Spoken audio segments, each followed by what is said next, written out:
estado. El futuro podrá ser incierto, pero si nos preparamos, tendremos la capacidad de salir adelante. Conoce más sobre las conclusiones de este estudio en el sitio jaliscoafuturo.mx. Universidad de Guadalajara. Termina el video si quieres, para.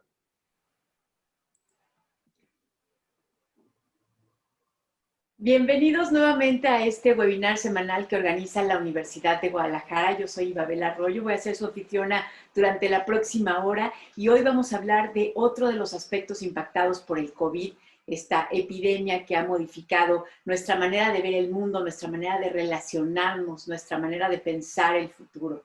Y este aspecto que hoy vamos a analizar es el del deporte, el de la posibilidad de salir, fíjense, no solamente ejercitarnos, sino también a divertirnos con el deporte, también el de hacer negocio con el deporte. Distintas facetas que han sido impactadas por esta nueva realidad desde marzo de este año, es más, desde antes. Y para eso tenemos a 4 expertos panelistas que son expertos y estudiosos del tema. Fíjense, yo me creerán que en mi enorme ignorancia no sabía que había todo este mundo de investigación e inteligencia dedicada a ver cuáles son los protocolos, los negocios, la economía, el entretenimiento, la salud, las políticas públicas en torno al deporte. Me vengo enterando, soy de lo más ignorante, pero hoy voy a salir de ese enorme agujero de ignorancia. Agradezco a todo el equipo que hace posible este webinar, primero a Canal 44, en donde se está transmitiendo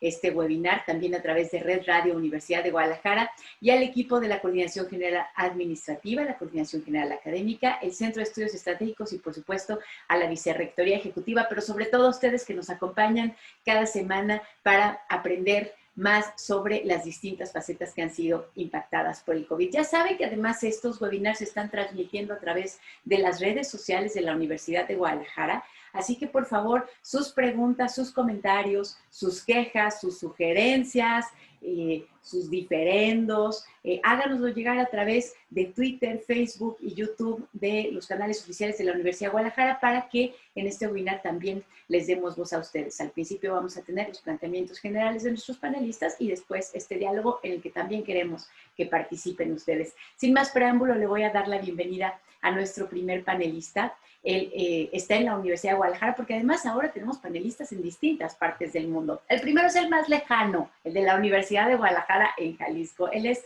Gabriel Flores, él es investigador de políticas públicas relacionadas con el deporte y nos va a hablar sobre el impacto. Pues empecemos con eso, ¿no, Gabriel? ¿Cómo estás, Gabriel? Muy buenos días. Platícanos sobre primero el impacto, ¿no?, que ha tenido el confinamiento en el deporte en todas sus facetas. ¿Cómo estás, Gabriel?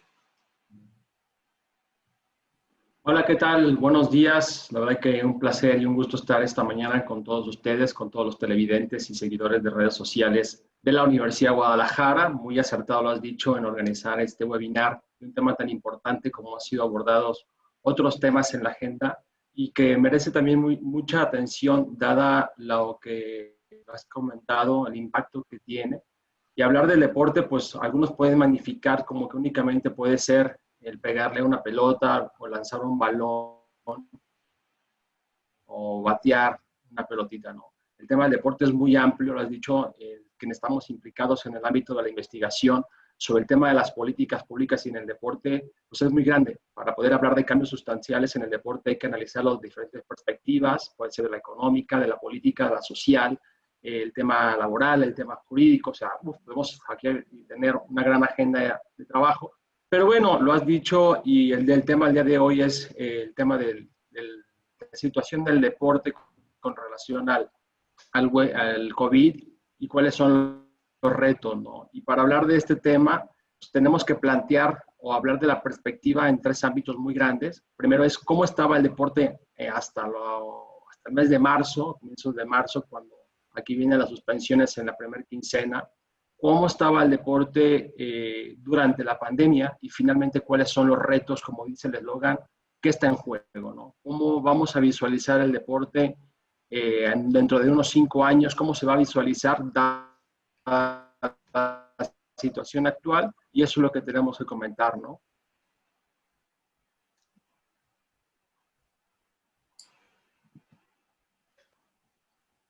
Gabriel, ya no te escucho. ¿Escucha? ¿Sabes qué vamos a hacer, Gabriel? Porque estamos teniendo un poco de problemas con tu conexión. A ver, vamos, porque lo importante es lo que digas. ¿Crees que nos puedas ayudar poniendo quitando el video de tu conexión de manera que te podamos escuchar con claridad y no se nos vaya la imagen? A ver, intentémoslo. Que si no, nos vamos a... No, ahora ya no te veo. Ya no veo nada. ¿Qué te parece, Gabriel? A ver, ahí estás. A ver, inténtalo. ¿Me escuchan? Te escuchamos bien. A ver, vamos a seguir intentándolo así. Si no, pasamos al siguiente panelista y ahorita arreglamos lo tuyo. Pero dale, Gabriel. Bueno, comentábamos la situación del deporte, porque bueno, hasta el momento en el que hablamos de se habla de una pandemia en otros países, tenemos que saber cómo estaba el deporte, cómo se estaba llevando a cabo, cuáles eran los retos de diferentes perspectivas que se analizaba en la promoción de grandes eventos deportivos, en los centros escolares, en los gimnasios, en los clubes, en la tecnología. De pronto llega esta pandemia y nos cambia totalmente la agenda. Y la agenda pues nos ha dado una modificación total sobre lo que es el deporte, y creo que el deporte hay que tener dos perspectivas en el tema del confinamiento. ¿Cuáles son las afectaciones que ha tenido el deporte y cuáles son las oportunidades que también ha supuesto el confinamiento?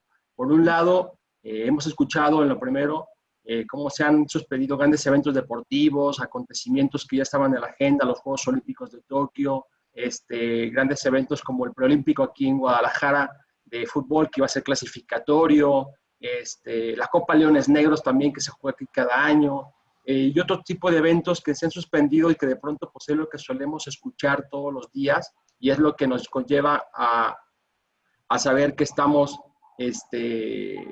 inmersos todos los días en los medios, que es lo que nos enteramos, pero también está otra parte, es el usuario de las instalaciones. Hablamos de lo que es las consecuencias de lo que está repercutiendo, es aquellos que han pagado membresías y que han pagado licencias de diferentes programas que podemos comentar más adelante, ¿no?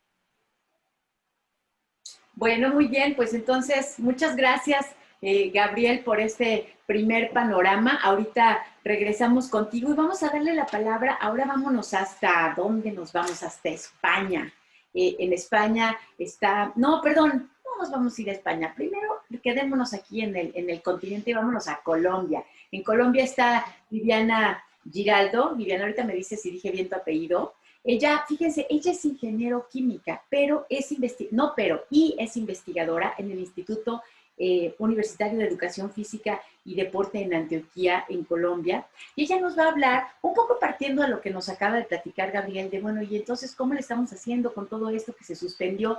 ¿Cómo le estamos haciendo con los protocolos? ¿Cómo le estamos haciendo en las instalaciones deportivas para que podamos seguir utilizándolas los usuarios, los atletas, los que están allí también como empleados? En fin, ¿cómo gestionamos los riesgos en las instalaciones deportivas? ¿Cómo estás, Viviana? ¿Cómo te va? Muy buenos días. Muchísimas gracias a la Universidad de Guadalajara por invitarnos a compartir esta mañana frente a un asunto que obviamente es de primer orden a nivel mundial. El deporte a nivel global hoy se configura como uno de los principales asuntos que siempre están en la agenda. De hecho, yo creo que en todos nuestros países, de las primeras actividades que se activaron fue al menos salir a caminar, estar en el aire libre, porque finalmente para las personas hoy la práctica de la actividad física, el deporte y la recreación es fundamental para tener una salud integral, tanto física como mental. Entonces, bienvenida la invitación y gracias por abrir el espacio para conversar de este asunto. Hoy las organizaciones tienen un reto enorme frente a la gestión integral de los riesgos en las instalaciones deportivas, hablando de las instalaciones deportivas desde las instituciones educativas, desde los clubes deportivos, las federaciones, las ligas, los gimnasios, las cajas de compensación familiar. Vemos que hay un gran abanico de organizaciones, tanto de derecho privado como público, que hoy tienen que preocuparse y que hoy tienen que ocuparse mejor de cómo vamos a gestionar los riesgos. Todos estamos hoy concentrados en lo que tiene que ver con el riesgo biológico, ¿cierto? Entonces tenemos unos protocolos de bioseguridad casi que son con algunas medidas estándar dadas por la Organización Mundial de la Salud, frente a esas medidas y medios generales, ¿cierto? Todos muy concentrados en lo que tiene que ver en cómo mitigar la propagación del virus. Sin embargo, cuando estoy pensando en la propagación de ese virus, pues estoy adoptando medidas que tienen que ver con químicos y con algunos elementos físicos. Entonces, hoy el tema de los desinfectantes, todos conocemos ya perfectamente qué es el amonio cuaternario, qué es el hipoclorito, que el alcohol glicerina va al 60 y al 70%, pero también hay algunos asuntos que debemos de considerar frente al riesgo que tiene el uso de desinfectantes. Creo que hoy también en algunas noticias de nuestros países empezamos a identificar que hay personas intoxicadas porque han consumido desinfectantes que no son para ingestión o que tienen quemaduras en la piel o que ha dañado algunas prendas de vestir, ¿cierto? ¿Qué nos puede pasar si no hacemos una gestión apropiada de los químicos en nuestras instalaciones deportivas? Pues obviamente primero cuidar al deportista, al atleta, a la señora, al niño que va al colegio o al gimnasio a hacer esa práctica, pero también hay que pensar en qué pasa con todos nuestros implementos deportivos, nuestros equipamientos deportivos, los materiales, las superficies de la instalación deportiva. Entonces, desde las organizaciones, hoy también nos tenemos que preocupar por ese asunto, porque pues finalmente este componente también requiere una planificación, una identificación, una implementación y obviamente con esto unos recursos para hacer una buena gestión. Entonces es importante considerar ese asunto de la gestión del riesgo que a nivel, yo creo que mundial, muy pocos países tienen un desarrollo significativo frente a la gestión del riesgo. Estábamos muy acostumbrados a pensar la gestión del riesgo desde lo financiero, pero no desde la seguridad en la instalación y la seguridad propiamente en el desarrollo de los programas deportivos. Entonces hay un reto bien grande y bien interesante frente a las organizaciones. Otro asunto importante para las organizaciones es la gestión de los procesos y la optimización de los procesos. Con estas medidas, hoy tenemos que ser sumamente eficientes y eficaces en el uso de los espacios, considerando el distanciamiento físico. Entonces, si en una piscina pública semiolímpica que teníamos pensado, voy a hablar del caso Colombia, que más o menos en una piscina de 25 metros por 12 metros podía estar un grupo de 130 personas, hoy ese aforo se puede estar recortando al 30 o al 50%. Eso entonces significa que las piscinas públicas, en este caso propiamente, pues habrá un limitante para el acceso. Entonces, desde lo público y también desde lo privado, tengo que pensar cómo optimizo cada uno de los espacios para poder seguir impactando a nuestra comunidad desde lo público y a nuestro cliente si hablamos del sector privado. Entonces, considero que esos son como los dos grandes temas y los grandes retos que tenemos como organización, como organizaciones del deporte. Uno, la gestión del riesgo, y otra, la optimización de variables del proceso como el espacio, los recursos y el tiempo. Ahora regresamos entonces contigo, Viviana, para que nos digas exactamente qué cosas sí podemos hacer y qué cosas no. De entrada, ahorita mencionaste lo de las albercas antes de pasar a nuestro siguiente panelista. Una de las preguntas que ya nos llegaron es, bueno, pero sí es seguro, independientemente del aforo de la alberca, sí es seguro nadar. De una vez contesta Viviana y ahorita seguimos con los planteamientos. Es cierto que las piscinas es uno del tipo de instalaciones deportivas que tiene mayor cantidad de riesgos, y no solamente ahorita con el COVID, sino de manera general, ¿cierto? Por ser zonas húmedas donde los microorganismos se pueden propagar de una manera más rápida, ¿cierto? Hay unas condiciones que pueden generar esa propagación. ¿Qué es lo realmente importante? Tener medidas que mitiguen esa propagación. En el caso de las piscinas hay una constante en la comunidad académica y también en los sectores económicos. En el tema de las academias de piscinas, si es seguro entrar a una piscina. Entonces hablamos de que hay unos estudios que demuestran que el COVID no se propaga en la piscina, pero los estudios que se han realizado son estudios del 2005 en coronavirus anteriores, que parecen indicar que es seguro ingresar a la piscina. ¿Qué es importante? Mejorar algunos controles, como el chequeo permanente del cloro, del pH y otras variables que son importantes para la desinfección. También incorporar tratamientos de choque, o sea, incrementar un poco las concentraciones de cloro en la piscina al finalizar la jornada. Adicionalmente, las zonas comunes, como los perímetros. Mire que cuando estamos en las piscinas, normalmente con nuestra respiración es posible que lleguen partículas de saliva con personas que pueden ser asintomáticas, que pasaron el filtro de temperatura, que hicieron buen lavado de manos y demás, pero pueden ser asintomáticas que en su saliva puedan tener el microorganismo. Entonces, muy importante como la desinfección de ese tipo de zonas. Perímetros supremamente importante después de cada uno de los turnos. Incrementar esas medidas, igual en los ingresos, en los baños, en las duchas, en los camerinos. Entonces, finalmente siempre hay un riesgo residual. Lo importante es implementar esas medidas y esos controles.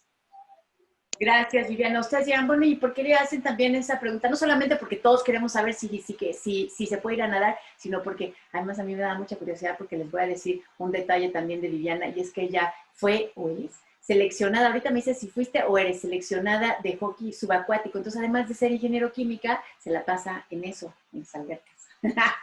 Bueno, muchas gracias, Viviana. Ahora sí me voy a España, en donde está nuestra querida Marta García. Ella está en la Facultad de Ciencias del Deporte.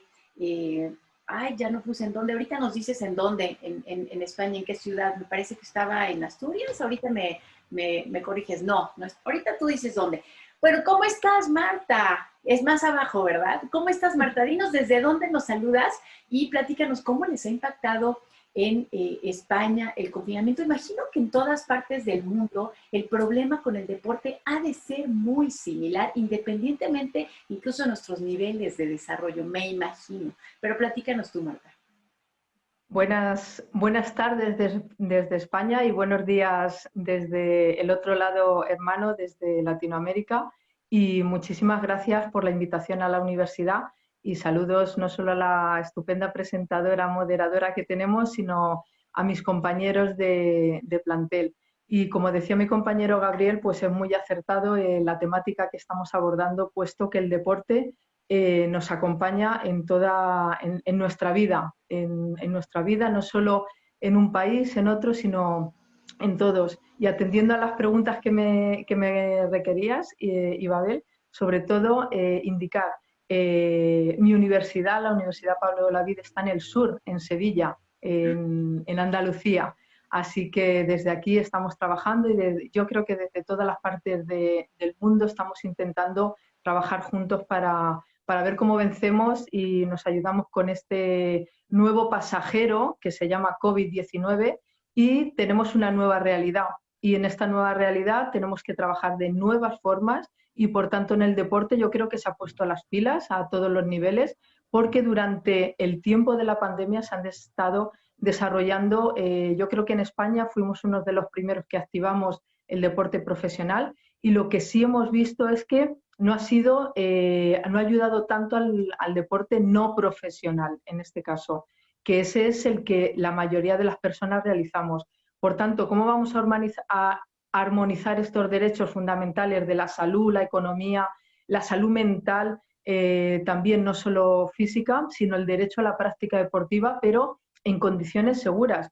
En este sentido, pues junto con mis compañeros y otros más, tengo la suerte de dirigir una red llamada RIASPORT, que se encarga de investigación aplicada al deporte seguro y es una red de académicos y de profesionales a nivel internacional.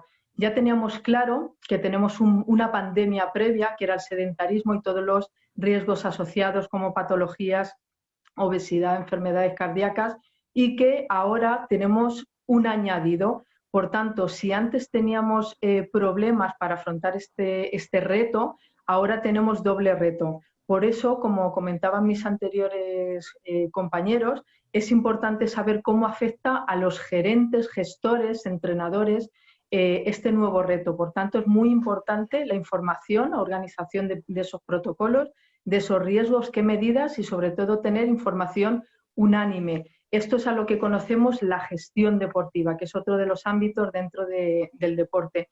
Por eso tenemos que conocer las nuevas situaciones, nuevas formas de abordarlo, y hay un estudio reciente realizado en UK, en Inglaterra, en el que analizaron las primeras 3 semanas de apertura de los gimnasios, que tienen datos de 8 millones de usuarios en 1.300 instalaciones, y donde solo 17 personas dieron positivo. El dato del 0,020 es apenas insignificante por cada 10.000. Por tanto, se ha visto que cuando hay medidas, protocolos, esas medidas también se han hecho en España, por tanto, funciona. Pero claro, tenemos que conocerlo y gestionarlo. Para eso, los gerentes, gestores, entrenadores tienen que tener una misma información. Al mismo tiempo, en esta nueva situación en España, como en otros países, pero nosotros tuvimos una restricción de movimiento total, es decir, que estuvimos en el estado de alarma con mayor restricción, nos planteamos la necesidad de qué pasaba en este momento tan excepcional en el que antes pues tú podías hacer deporte o no, lo elegías. En este caso era más restrictivo porque se reducía a tu casa. O a tu lugar donde te encontrabas. El estudio lo realizamos 3 universidades en España para ver cómo era antes y durante la pandemia esta práctica de actividad deportiva. El estudio fue desde el 10 de abril hasta el 10 de mayo, porque a partir de esa fecha estas restricciones se fueron suavizando y ya se podía salir a la calle, por lo menos a realizar o andar o a correr. Por tanto, las universidades de Valladolid, de León y la Pablo de Olavide, hicimos un cuestionario donde analizamos 4 grandes bloques, sociodemográfico, sobre la actividad física que hacían, sobre el descanso y los estados de ánimo tan importantes que hemos visto que necesitamos, somos seres sociales y necesitamos salir, y el uso de las TIC. Por tanto, en este caso, si dejamos algunas de estos comentarios y después os doy algunos de los hallazgos que hemos encontrado. Oigan, yo no sé si ustedes escucharon la alarma de Marta. Es la primera panelista que pone alarma después del tiempo que le hemos otorgado. ¡Qué bárbara! Estoy impresionada. Marta, muchas gracias. Ahorita regresamos contigo para ahondar en estos temas. Y paso ahora con nuestro cuarto panelista. Él está con nosotros desde Sergipe, Brasil. También me tienes que decir, Ailton, si estoy diciendo bien. Sergipe, ya, mi pronunciación es malísima. No sé cómo se dice nada, no sé cómo se dicen los apellidos, no sé cómo se dicen los lugares. Ahorita me corriges, Ailton. Y él es miembro del Centro de Investigación sobre Políticas Públicas en Educación, Ocio y Deportes. Y ¿saben una cosa? Ailton nos va a hablar en portugués. Bueno, en Brasil, en portugués de Brasil. Así que, Ailton, te voy a pedir que lo hagas despacito para que sí te podamos entender, por favor. Y cuéntanos, Ailton, entiendo que tú nos puedes decir algo sobre lo que podemos hacer a partir de ahora, viendo hacia el futuro, cómo le vamos a hacer con el deporte, el ocio y la actividad física después de lo que nos ha ocurrido en el mundo. Ailton, ¿cómo estás? Adelante. Buenos dias a todos. A pandemia nos colocou mais do que nunca como políticas públicas a atividade física e esportiva essencial. Ela mostrou para nós a importância da atividade física, esportiva, recreativa, de ócio para a população. Temos investigado no Brasil. O Brasil é um país de grande dimensão, muito grande, com muitas diversidades. Tentamos encontrar caminhos que possam ajudar a entender isso no Brasil, antes, durante e pós-pandemia, o que é atividade física e esportiva para a população brasileira, para os brasileiros. E encontramos que a atividade física e esportiva para o governo brasileiro não é essencial, nunca foi essencial. 70% do brasileiro, no momento de ócio, de recreação, não pratica atividade física e esportiva porque não tem tempo. Podemos dizer que são sedentários. Porém, é uma população brasileira muito pobre de recursos financeiros. E durante a pandemia, observamos a importância que a atividade física é para o bem-estar físico, mental, o equilíbrio corporal do cidadão brasileiro, como do mundo todo. E mais do que nunca, o esporte e a atividade física se mostraram essencial para a população, como uma ajuda, como um local e um locus de favorecer algo importante para a sua vida, para a sua saúde. Então, nós estamos agora elaborando um protocolo que permita entender a atividade física e esportiva como essencial, porque no Brasil foi proibido ir às ruas praticar atividade física. Os espaços foram fechados. E no Brasil, diferente da Europa e talvez do México, as atividades físicas são feitas mais pela população de poder, de recursos financeiros baixos, nas ruas, nos espaços abertos, sem pagar taxa, sem recursos financeiros. E agora nós estamos elaborando um protocolo que a população sem recursos financeiros, que é a maior parte da população brasileira, possa praticar atividade física e esportiva com orientação adequada, com segurança, nos espaços públicos, com organização do poder público, seguindo protocolos de práticas, de disciplinas esportivas, de atividades e de locais, com segurança para a população, porque já está mais do que nunca observado a importância das atividades físicas para a saúde desta população. Muy bien, fíjate que sí te entendí, Ayrton, ¿eh? Estuve poniendo mucha atención. No sé si deu para entender. Sí, te entendí. Bueno, para a los que les costó un poquito más trabajo, a lo mejor algunas cositas en este micro resumen se me escapan, pero algo de lo que nos está diciendo Ayrton es la importancia de que para los gobiernos el deporte también sea esencial. En general no lo es, no forma parte de las políticas públicas y en Brasil han buscado que la población, además que tiene menos recursos, que es la mayor parte de la población, pueda también practicar deportes sin necesidad de ir a instalaciones deportivas cerradas que les cuesten. Bueno, entre otras cosas, a lo mejor ustedes le entendieron otras cosas adicionales a Ayrton. Y fíjate que ahorita que estás diciendo eso, Ayrton, de las actividades además que que mucha gente sin recursos practica, sin necesidad de que el gobierno o instituciones privadas les pongan instalaciones, entre esas actividades está el fútbol. En América Latina y en el mundo. Los niños salen a la calle, le pegan al balón y nos decía Gabriel, bueno, el deporte no se trata solo de eso, pero también se trata de eso. Gabriel, me voy contigo porque además tú eres director de filiales de Leones Negros y quiero que me digas qué diablos pasa con el fútbol como espectáculo, como actividad callejera y como deporte. Cuéntanos, además, qué le está pasando a los Leones Negros de la Universidad de Guadalajara.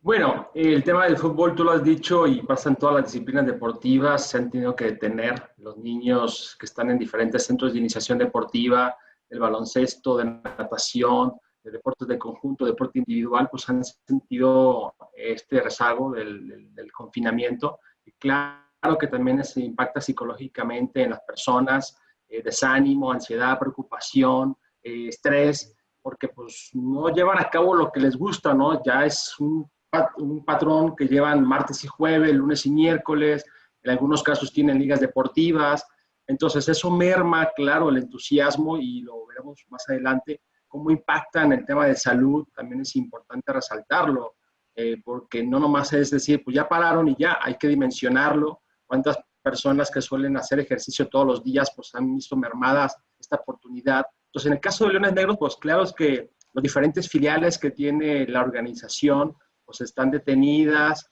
El CID Leones Negros Tecnológico, que se ubica en Revolución, a un lado del CUSEI, pues tiene más de 500 niños, la del Sindicato de Maestros también, y otros filiales en diferentes partes del país pues se han tenido que detener. Entonces eso finalmente también tiene un impacto y es una, como se puede decirlo, es una cadena tanto para lo económico como para lo social, para lo salud, lo educativo, y esos son variables que tenemos que entenderlo del impacto durante el confinamiento que está generando, ¿no? Por ejemplo, el haber concluido una liga de ascenso 3 jornadas antes, pues claro que desmotiva, el cómo se tomó la decisión también de eliminar la liga del ascenso. Igualmente, en relación a jugar con recintos cerrados, por ejemplo, en Alemania, el Allianz Arena, donde juega el Múnich, este club genera aproximadamente al año 7 millones de pesos, nada más por ingresos de taquilla, venta de cerveza y salchichas, ¿no? Que es muy típico en Alemania. Oye, Gabriel, pero ha de ser de euros, ¿no? ¿Qué dije entonces? ¿Pesos? No, 10 millones, bueno, 7 millones de euros, son como equivalente a casi 175 mil millones de pesos, y 10 millones de pesos por el cierre del museo, ¿no? Entonces, también vemos esa otra parte en el que los niños les motiva a acudir a un estadio, apoyar a su equipo, seguirlo por televisión, y vemos ahorita cómo las televisoras transmiten con escenarios, de hecho también impactan el rendimiento, es algo muy importante que comentarlo, porque un atleta, y hay entrevistas a atletas que dicen, bueno, yo cuando estoy jugando el fin de semana, pues el que haya público me emociona porque puedo equivocarme, me abuchean, pero puedo tener un acierto y una jugada y la gente se motiva y hay una repercusión, entonces también incentiva al atleta, a las empresas, a los aficionados. Pues en el fútbol, como en todos, ha tenido un impacto no favorable, por eso lo comentaba al comienzo de mi intervención, en el que se tiene que medir cómo estaba el deporte, cómo estamos en la actualidad, ya lo ha dicho Marta también, o sea, tenemos que llevar a cabo estudios como en Brasil, como en Colombia, como en México, en España, en diferentes partes, que ha supuesto el confinamiento para llevar a cabo estudios que nos aporten datos para poder hacer nuevas propuestas, ¿no?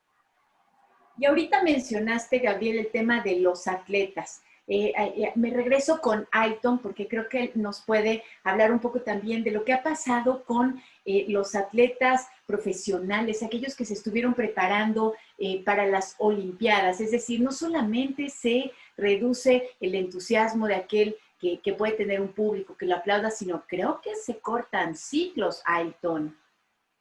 Sim, a pandemia trouxe algo inédito na vida do atleta.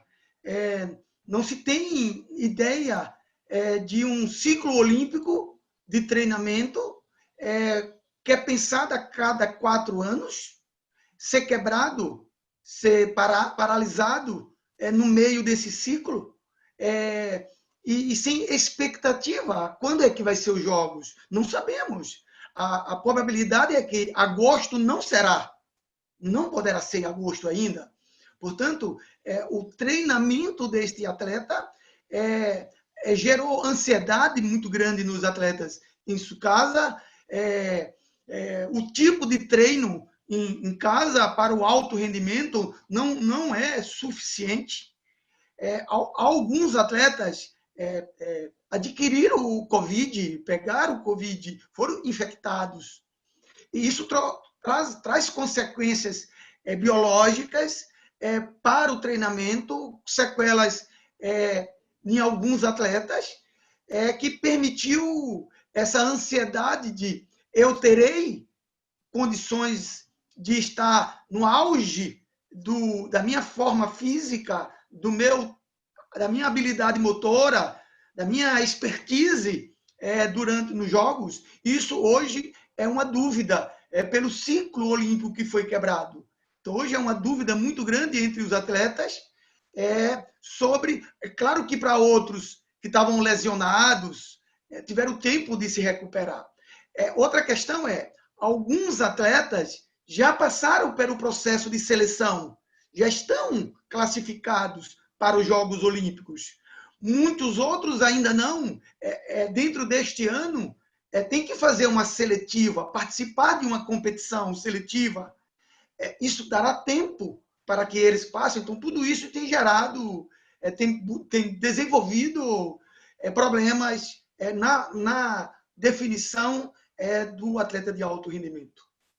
Fíjense, o sea que incluso algunas vidas que estaban definidas individualmente por el deporte, pues esas vidas profesionales de deporte en algunos casos pueden ser, o sea, tal cual cortadas. O sea, no solamente es una suspensión, sino que en algunos casos se pierden oportunidades de vida entre estos atletas olímpicos, atletas profesionales.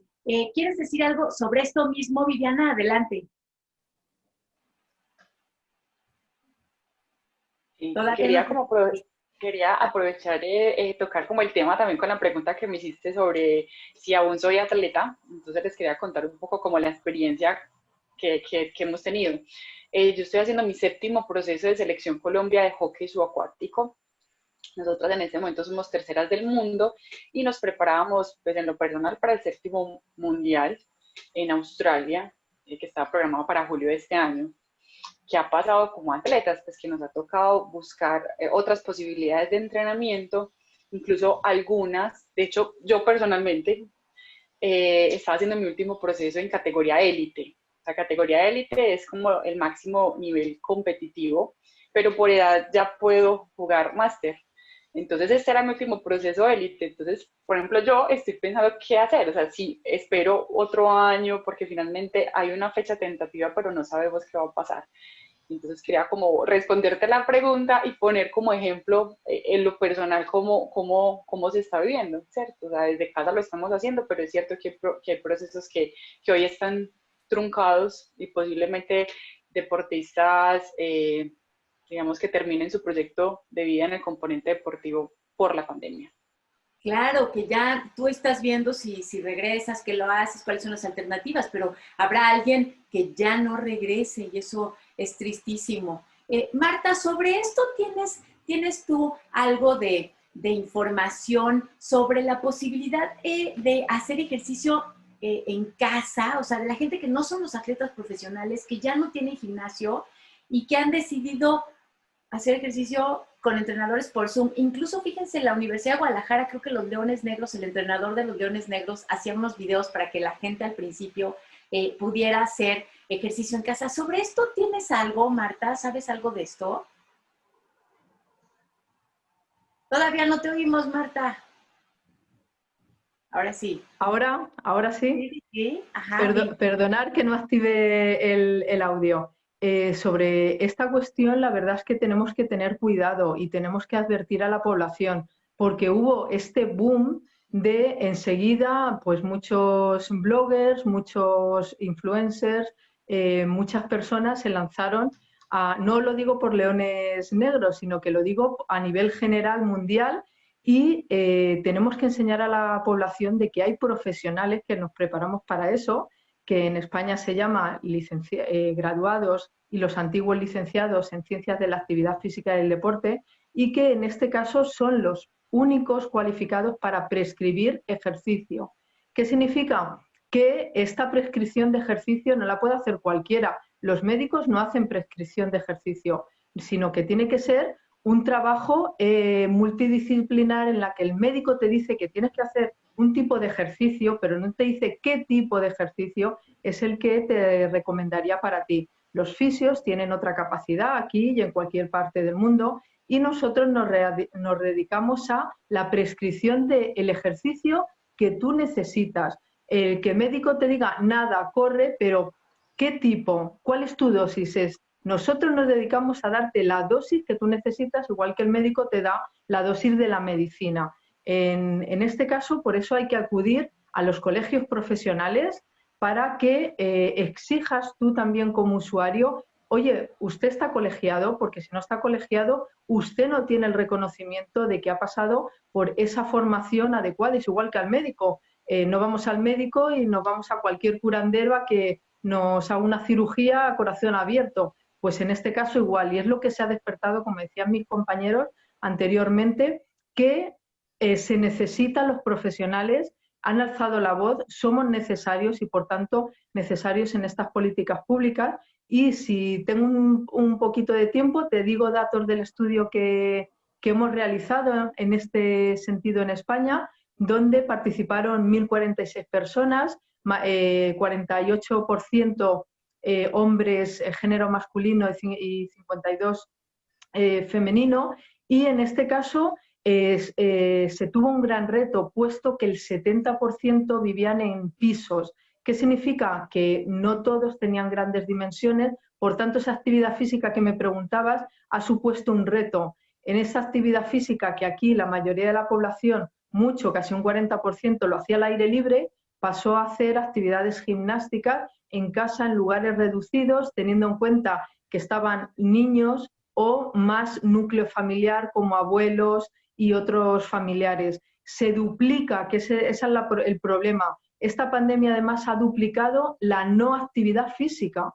Por tanto, si ya tenemos como pandemia la falta de actividad física, esas recomendaciones de la OMS o de la ACSM, que es del Colegio Americano, que indica 150 minutos al menos a la semana, recomendaban durante la pandemia duplicarlos.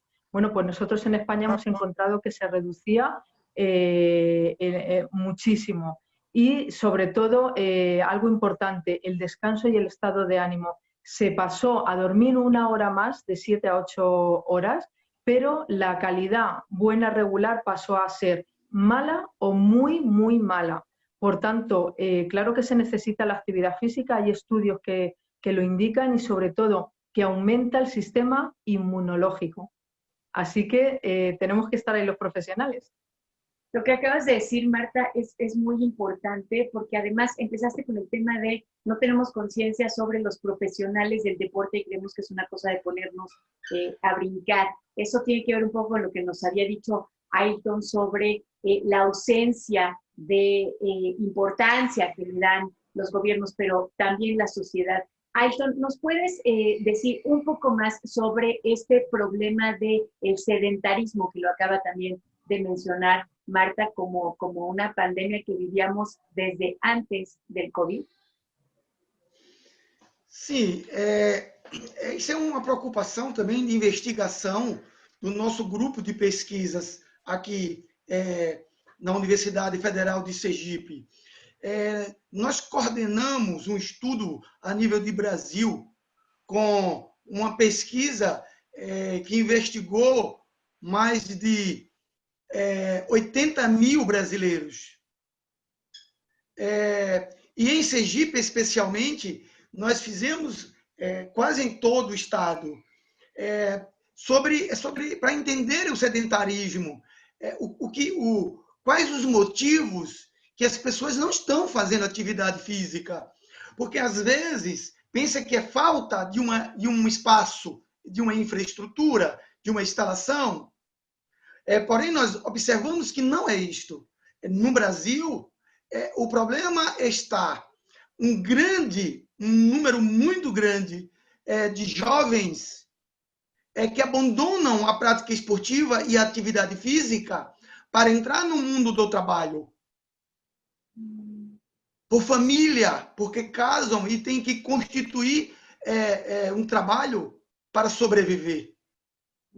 Então, de cada 10 brasileiros que abandonam a prática da atividade física e esportiva, 5 já fizeram e abandonaram entre os 16 aos 22 anos. Então, nós vemos uma ausência do poder público de pensar caminhos que coloque para a população. Então, nós estamos colocando que é necessário políticas em espaços abertos para a população, com profissionais capacitados, profissionais formados, como a Marta nos trouxe.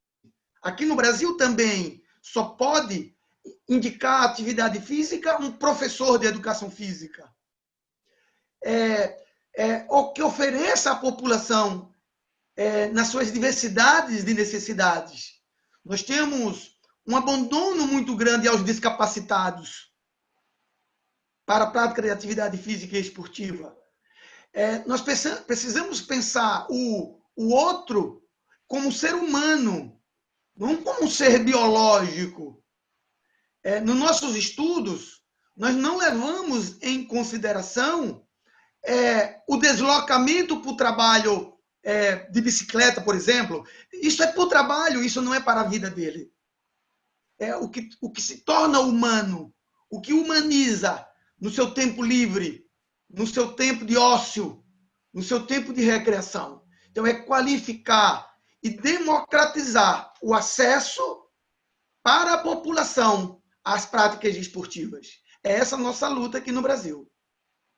Gracias, Ayrton. Fíjense lo importante que es que se vea al ser humano en su integralidad, o sea, que se vea si su trabajo le permite tener espacios deportivos, si su movilidad se lo permite, si además ese deporte no solamente es para salud, sino también para ocio y entretenimiento. Muchas gracias, Ayrton. Oigan, tengo una pregunta que me mandan sobre género. Creo que, Viviana, te la voy a hacer a ti. ¿Qué pasa con el tema de la brecha de género en el mundo deportivo? Aquí me dicen que la Champions volvió y la Liga de Fútbol Femenina Europea, pero no había regresado esta Liga de Fútbol Femenina Europeo. Y a las reuniones virtuales de F1 no se invitó a ninguna mujer, o sea, de Fórmula 1. ¿Tú sabes algo de esto? O por lo menos, si no es con Fórmula 1, con Champions, sobre la brecha de género en el deporte. Bueno, como en todos los sectores, ¿cierto? Tanto desde lo económico y lo social, pues hay una brecha históricamente de género. Sin embargo, en el caso del deporte, hay diferentes roles que la mujer desempeña en el deporte, ¿cierto? Tenemos roles como entrenadoras, como profesoras de educación física, como atletas, como dirigentes. Y si empezamos como a revisar cuál es esa proporción o esa participación que tienen las mujeres como atletas, ya nos encontramos en el caso de Colombia, les voy a dar cifras, o sea, nosotros a los últimos Juegos Olímpicos estuvimos 46% de mujeres y 54% hombres. O sea, significa que cada vez esa brecha se va cerrando. Yo creo que es algo que se puede ver a nivel mundial y de hecho desde el Comité Olímpico Internacional se están definiendo ya políticas y dentro de la agenda que tiene el Comité Olímpico Internacional hay acciones concretas para cerrar esa brecha en términos de número de atletas inscritas para la representación de cada uno de sus países. Entonces, como atletas, creo que ya hemos venido cerrando esa brecha. De hecho, por ejemplo, en Colombia, la mayor cantidad de medallas de oro que tiene Colombia, de hecho, la primera medalla de oro que fue de María Isabel Urrutia en los Juegos Olímpicos del 2000 fue una mujer. Tenemos a Mariana Pajón en Colombia. En el tema de atletas, ese asunto se ha cerrado y a nivel global como atletas se ha cerrado. También como formadoras o como profesoras de educación física, las mujeres como tenemos esa función un poco más de proteger, porque culturalmente también hemos tenido y escogemos carreras más desde la protección, también tenemos mayor participación las mujeres como profesoras de educación física o dentro de los procesos de iniciación y formación deportiva. Pero si vamos a revisar el componente de entrenamiento deportivo o mujeres jueces, nos encontramos que aún hay una predominancia mayor de los hombres, ¿cierto? Hay algunos deportes que también están, digamos que sexados, entonces decimos que hay unos deportes que son para hombres o hay otros deportes que son para mujeres. Hay algunos asuntos ahí por mejorar, pero para concluir, como atletas hemos mejorado, como jueces, como entrenadoras aún falta y como dirigentes también. O sea, si nos encontramos en Colombia de 45 federaciones deportivas, solamente tenemos 3 mujeres al frente de las federaciones deportivas, por dar una cifra en concreto. Entonces, como dirigentes también nos falta, como atletas hemos venido ganando cada vez mayor participación en el sector. Gracias, Viviana. Eso pasa en otros aspectos también con la brecha de género, ¿no? O sea, muchísimo trabajo en la parte, digamos, inferior, aunque no es inferior, pero en la parte como de construcción, ahí están todas, pero en la parte de dirección, falta. Gabriel, habías mencionado el tema de las pérdidas en uno de los estadios en Alemania. Me preguntan que si hay opciones para salvar el tema de la derrama económica perdida por el deporte como espectáculo. Bueno, ese es el tema de las pérdidas económicas, lo han tenido todos los sectores. Suele ponderarse más en el deporte profesional, porque es lo que comentabas, lo que suele verse más todos los días. Pero por eso, esto es, tú comentabas al comienzo del programa, esto es grandioso, el ámbito de las ciencias de la actividad física y el deporte tiene inmensos campos donde se puede investigar. De hecho, en el CUSEA tenemos el Departamento de Economía donde podemos llevar a cabo nuevas investigaciones sobre cuál ha sido el impacto de este confinamiento en los clubes deportivos, en las empresas, en las ligas deportivas, en los centros de iniciación para los gimnasios, porque se necesitan acciones y es importante lo que voy a comentar ahora. Lo que tenemos actualmente, necesitamos más datos, o sea, lo que tenemos ahora está documentado en el deporte, necesitamos más datos para perspectivas futuras. No sabemos si en el futuro qué nos depare, a todos nos toma por sorpresa este confinamiento, esta pandemia, y es un reto de que hablamos de un mundo globalizado, con tanto conocimiento, con mucha tecnología, pero un virus, como ha dicho Marta al comienzo, un bichito, es el que nos ha matado todos, ¿no? Y eso es lo que finalmente está repercutiendo y es lo que necesitamos. Nuevos conocimientos, nuevas áreas del conocimiento que sea multidisciplinar para poder dimensionar cuál ha sido el impacto, porque claro, hay investigaciones sobre la derrama económica, por ejemplo, que generan en España el Real Madrid, el Barcelona, incluso cuál es el impacto en el Producto Interno Bruto, ¿no? Por decir datos por ahí, ¿no? Claro. Híjole, pues sí. Bueno, o sea que hay que tomarnos más en serio el tema del deporte. Ustedes ya se lo toman en serio, pero la sociedad y los gobiernos no nos lo tomamos tan en serio. Marta, me preguntan, ¿qué va a pasar con las competencias más colectivas, como por ejemplo, no tanto lo de los profesionales, aunque también participan profesionales, sino aquellas en las que luego participa mucha gente, como los maratones? ¿Qué camino hay para eso a partir de la epidemia? Pues al respecto ha habido un cambio en este estudio que hicimos durante el confinamiento y también ahora se están diseñando protocolos para volver a esta competición. En este caso, ahora sobre todo por esta falta de contacto, no me gusta llamarlo distancia social. ¿Por qué? Porque somos seres sociales. Vamos a llamarlo distancia física, que es lo que nos están pidiendo, porque la educación física necesitamos el contacto. En este caso, lo que más se está trabajando es en potenciar ahora al principio deportes y prácticas, no solo en el colegio, en los institutos, a nivel de práctica general, más deportes individuales. Por tanto, estas carreras, estos maratones, este deporte individual que te posibilite, o incluso el juego en el que están disociados, como puede ser el tenis, el bádminton, puede ayudar ahora en un inicio, porque hay que enseñarle también a los niños y a los jóvenes que hay que actuar de otra forma diferente. Tenemos que concebir el deporte de otra forma. El reto va a estar en los deportes colectivos, como entendíamos el baloncesto, el fútbol, pero no de forma profesional, porque ahí, claro, van a dar recursos y va a haber dinero para hacer más pruebas, etcétera, y tener más control. Y también es el trabajo de esos profesionales, pero de forma amateur, de yo quiero irme con mis amigos a jugar un partido de baloncesto, de voleibol o de lo que sea, eso es un reto en el que todavía no se han definido, por tanto, ya sí que hay medidas, protocolos que hay que seguir y sobre todo meternos en las nuevas tecnologías. Lo que se vio aquí en España es que apenas se utilizaba el móvil para la práctica de la actividad física y aumentó en un 70% este uso. Por tanto, a los dirigentes necesitamos decirles que el uso de las nuevas tecnologías y los móviles se tienen que adaptar. El deporte no solo presencial, que lo necesitamos, porque es así, y luego también necesitamos ese soporte y esa ayuda de las redes sociales. Por tanto, las instalaciones se tienen que adecuar a tomar datos, lo decía antes el compañero Gabriel, necesitamos instalaciones deportivas inteligentes, con termografías donde nos ayuden, y el Big Data y la inteligencia artificial sin duda nos van a ayudar muchísimo.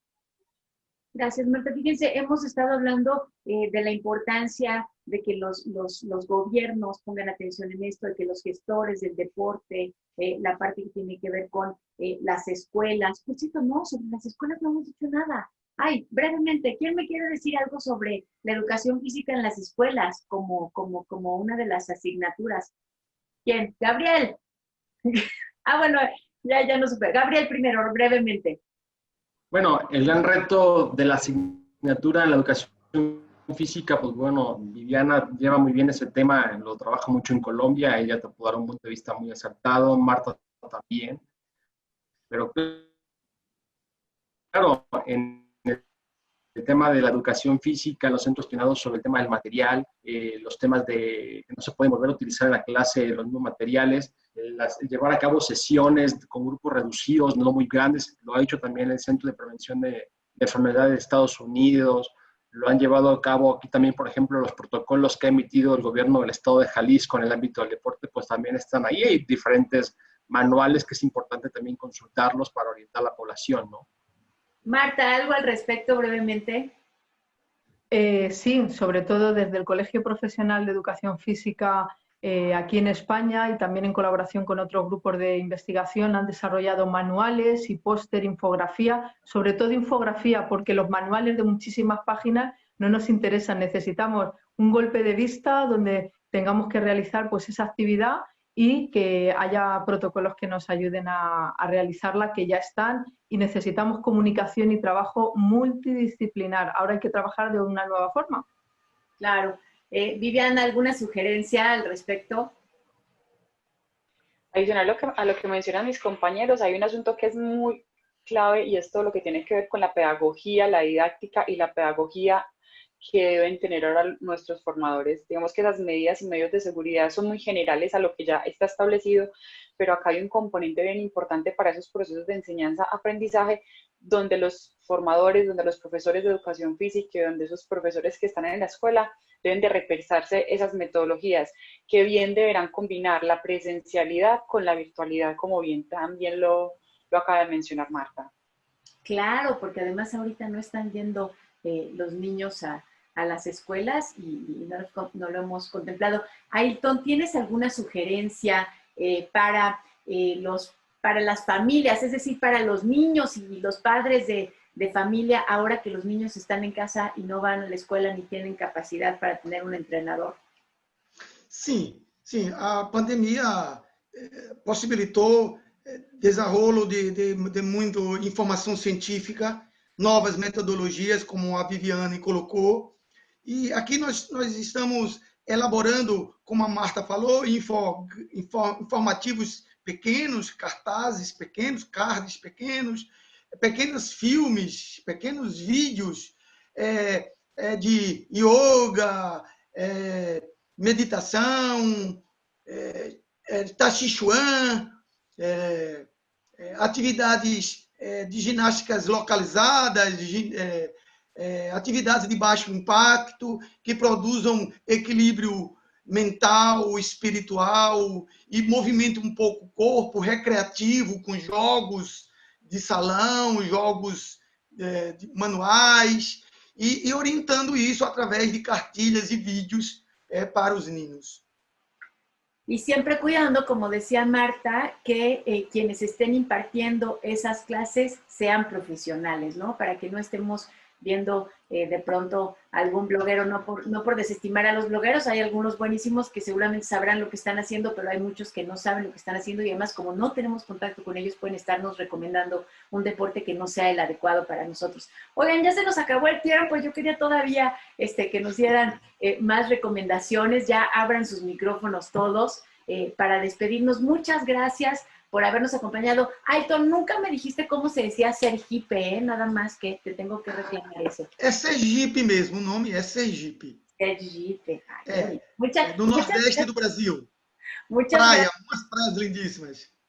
Gracias, Ailton, por habernos acompañado desde allá. Gracias, Marta, desde España. Gracias, Viviana, desde Colombia. Gracias, Gabriel, desde las lejanas tierras de Jalisco, por habernos acompañado. Y gracias a ustedes por haber estado con nosotros en este webinar. Lo esperamos el próximo miércoles a las 11 de la mañana en esos webinars que organiza la Universidad de Guadalajara para que sigamos discutiendo el impacto del COVID en distintas facetas de la vida. Gracias a todos. Qué bueno que estén. Gracias. Hasta luego. Gracias. Gracias.